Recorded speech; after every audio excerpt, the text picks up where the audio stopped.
In this next step, we're going to create an interface to allow our users that we just created a table for in PHPMyAdmin to log into this site.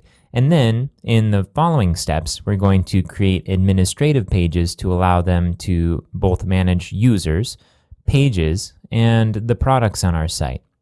So let's jump to our resource pack directory, and we're going to copy over this fourth folder called Adding Database and Login.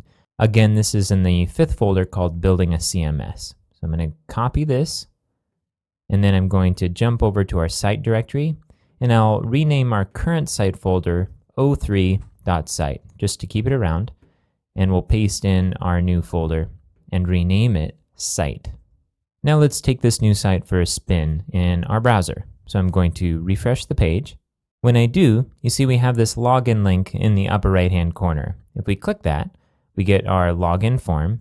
And if we fill this in with the information that we just inserted into the database, that's going to be Chris, in my case, and the password test, and we click login, we'll get logged in. You see we have this message, you have been logged in, and it says, welcome Chris, you are logged in, enjoy. Now this doesn't look like much, but it sets us up to be able to restrict access to future administrative pages that we've added. And this also adds the database connectivity that we need in order to make those pages work. So let's go ahead and take a look at the files in our new sites folder and see what's changed.